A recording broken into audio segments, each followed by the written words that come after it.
Good evening. I'm Ezra Klein. Rachel Maddow has the night off, well deserved, but we appreciate your sticking around for the next hour on a very, very big night in the news. There is an enormous story about the rights of workers tonight in the state of Michigan. It is seriously astonishing stuff, and we will get very deep into it. But there is another, equally if not more seismic, political story tonight out of Washington, and that is where we begin. Today will be seen, remembered, as a huge day in the Republican Party's continuing civil war. Something really big happened. South Carolina Senator Jim DeMint announced today he will be leaving the Senate. He will not be there anymore. He is leaving to go head a prominent conservative think tank called the Heritage Foundation, where he stands to make something like 10 times his current salary. So, yay for Jim DeMint, right? Good money. Kind of, yeah, it's probably good for him, but it's really good for his colleague, Republican Senate Leader Mitch McConnell. You see, Jim DeMint is not your ordinary senator. He is like the Grover Norquist of the Senate. He's a guy the other Republican senators are really afraid of. And that is because more so than anyone else, and definitely more than any other Republican politician, DeMint is behind the Tea Party strategy of purifying the Republican Party in the cleansing fire of party primaries.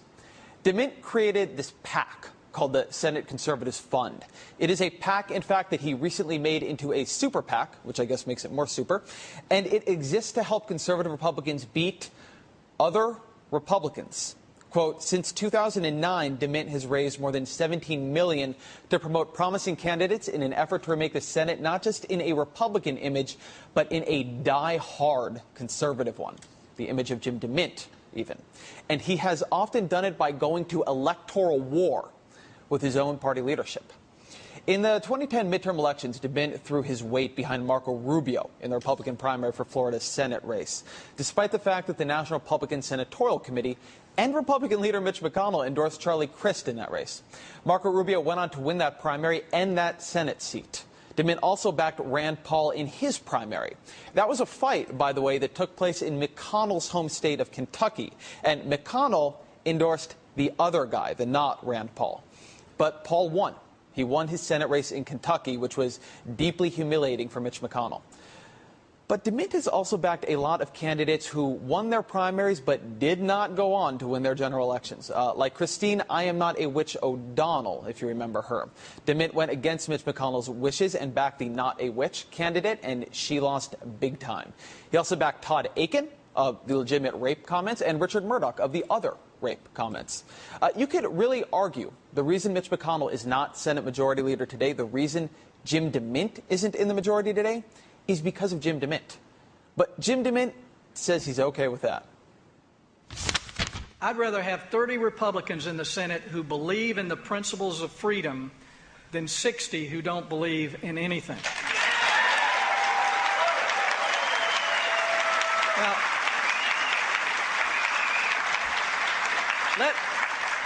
let me make myself even clearer. I would rather have 30 Marco Rubios in the Senate than 60 Arlen Specters. Arlen Specter, you might remember, got driven out of the Senate in part by folks like DeMint. He went to the Democratic Party and became the 60th vote on Obamacare. So that worked out well for DeMint. But DeMint doesn't rather this being in the minority thing so much that he wants to serve out the rest of his term in the minority. When you're a senator and you even begin talking to another employer about leaving the Senate, you have to file this paper with the Senate Office of Public Records.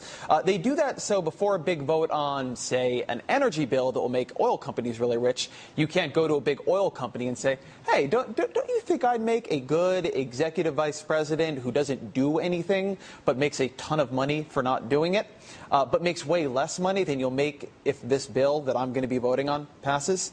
We want to know that kind of thing if it's happening. So you have to file this paper, and DeMint filed his paper only yesterday. According to him, these negotiations began and ended in 24 hours. That is very decisive for leaving the U.S. Senate. And if it is true, then it's really looking like the Heritage Foundation and Jim DeMint saw an opportunity in the continuing Republican crack-up. Earlier this week, we learned that Dick Armey is breaking up with his Tea Party group FreedomWorks, and then we learned FreedomWorks is kind of crumbling from within due to internal disputes over its strategy. That leaves the mantle of leadership for the Tea Party wing of the Republican Party wide open. That is a lot of power and a lot of fundraising opportunity. And if you believe the timeline of the records, DeMint and the Heritage Foundation saw that opportunity whereby they could join forces and seize it and perhaps even become leaders of that wing of the party. Now, they're not alone. You know who's leading the other wing of the Republican Party right now and also getting a bunch of money? The don't primary all of your incumbents and choose all of your unelectable candidates wing of the party. That is Karl Rove. Here's how Rove explained his election experience. I was involved in a group called American Crossroads. This is the worst volunteer job I've had in my life. I was in charge of raising money. We raised $324 million. And I got sick and tired of spending money in races where the moderates and the conservatives had gone at each other and made victory impossible. Rove has said he wants to reorient Crossroads, and some reporting says he's going to do that by beginning to intervene in primaries where Jim DeMint-like strategies are being carried out. In fact, already, even though it has been less than a month since the election, Crossroads is coming to the defense of Shelley Moore Capito, a West Virginia Republican thinking of challenging Democrat Jay Rockefeller in 2014. Some conservatives have been attacking her as not conservative enough for the seat. Crossroads President Stephen Law told Politico, quote, "It is distasteful to see Washington politicos clubbing Republican candidates right out of the gate, especially ones with the guts to challenge an entrenched incumbent and who enjoy the broad base of local support that Shelley Moore Capito appears to have." Or as friend of the show, Dave Weigel put it, Jim DeMint said he'd rather have 30 really conservative Republicans in the Senate than 60 who don't believe in anything. And Karl Rove would probably rather have 60 Republicans in the Senate no matter what they believe. That is going to be the fight. That is the battle line in the Republican Party right now. The guys who want purity, more Tea Party, versus the guys who want a supermajority, no more Obamacares. Heritage versus Crossroads. Karl Rove versus Jim DeMint. Pass me the popcorn. Joining us now is Dave Weigel, author of that quote, reporter for Slate and an MSNBC contributor. Dave, it is good to see you here tonight. Good to see you, Ezra. So, is this what it kind of looks like? Do you see DeMint and Heritage as consolidating power here and making and vying for leadership of the Tea Party wing of the party? No, I like the way that you put that. I mean, FreedomWorks is going through an awkward patch right now. Heritage has actually been expanding into that terrain long before any problems that occurred at FreedomWorks. I mean, right. Heritage in 2010, point out, launches Heritage Action, a 501c3, which is actually renting floor space in the rest of the Heritage building, and it has been aggressively campaigning during the congressional voting season against Republicans, getting them to vote their way on various bills, irritating a lot of people, a lot of libertarians, a lot of moderates. This signals that they're going to step that up, and it's really perfect for DeMint, who has always done this. I mean, you didn't mention any of his legislation in your intro because he wasn't much of a legislator. He passed, I think in the last few years, one bill that renamed a courthouse. Now, he had some stuff added to other bills, but his strategy was really to slowly replace senators over the course of many years, and that's what he'll do from the outside. Right. He didn't so much create legislation as he created legislators. Right. But one thing here, his term, if I'm not wrong, goes until 2016. And it's somewhat atypical for senators to leave in the middle.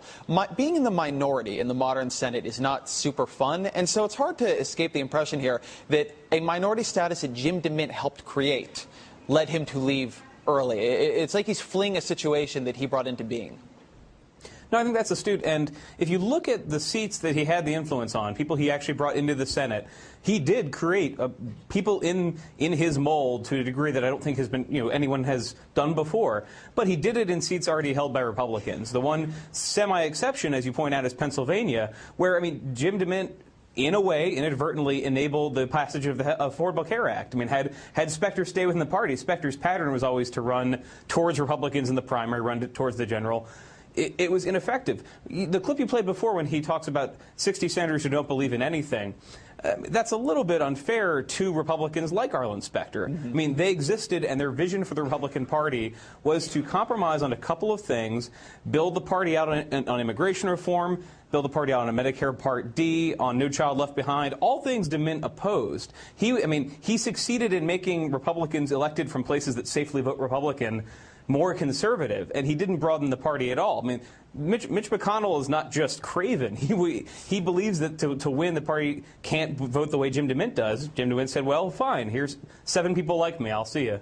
Well, one thing I think we sometimes forget when we talk about sort of these abstract party principles, though, is that something that a guy like Specter believed is that you represent your constituents, and his constituents were not as conservative as Jim DeMint's in South Carolina, as Mitch McConnell's in Kentucky, and of course Pennsylvania has been going very blue, and that seems to me to be kind of the core argument here. One thing that's happened is that these political parties have nationalized in a very big way, and DeMint's strategy, it appears to me to largely be to nationalize these elections. You have this big Washington groups like Freedom Works or now Heritage entering into these primaries that are in districts for House members and in states for senators, and trying to get people who are acceptable to the National Republican Party, even if they're not really in any serious way fit for the district or state they're representing. And that seems to me to be what Karl Rove is attempting to fight. He's saying, look, you've got to let these elections have some local character.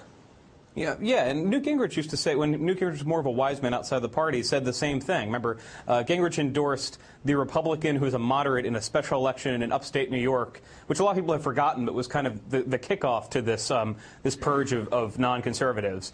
And then Gingrich apologized when the third party candidate lost with it was complicated, but basically the conservative might have won had the Republican pulled out completely. He said, I'm sorry, I'll never do it again. The DeMint vision for how to bring Republicans to bear what they have to believe if they're Republicans has spread far beyond places where it is sellable.